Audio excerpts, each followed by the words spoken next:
ఈ సరే గవర్నమెంటు ప్రజల యొక్క ఆశీర్వాదంతోని ప్రజా పరిపాలన కావాలనుకొని తెలంగాణ రాష్ట్రంలో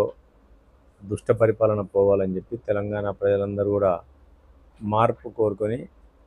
గౌరవ ముఖ్యమంత్రి రేవంత్ రెడ్డి గారి ఆధ్వర్యంలో సోనియా గాంధీ గారి రుణం తీర్చుకోవాలని చెప్పి తెలంగాణ తల్లి తెలంగాణ రాష్ట్రాన్ని ఇచ్చింది కాబట్టి ఆ తల్లి రుణం తీర్చుకోవాలని చెప్పి దుష్ట పరిపాలనకు అంతమొందించాలని చెప్పి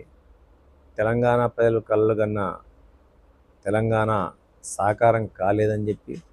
అమరవీరుల ఆశయాలు ఆకాంక్షలు నెరవేరలేదని చెప్పి తెలంగాణ ప్రజలందరూ కూడా మార్పు కోరుకొని గౌరవ ముఖ్యమంత్రి రేవంత్ రెడ్డి గారి ఆధ్వర్యంలో తెలంగాణలో కాంగ్రెస్ ప్రభుత్వాన్ని తీసుకురావడం జరిగింది. తెలంగాణలో కాంగ్రెస్ ప్రభుత్వం వచ్చిన తర్వాత అనేక సమస్యల వలయంలో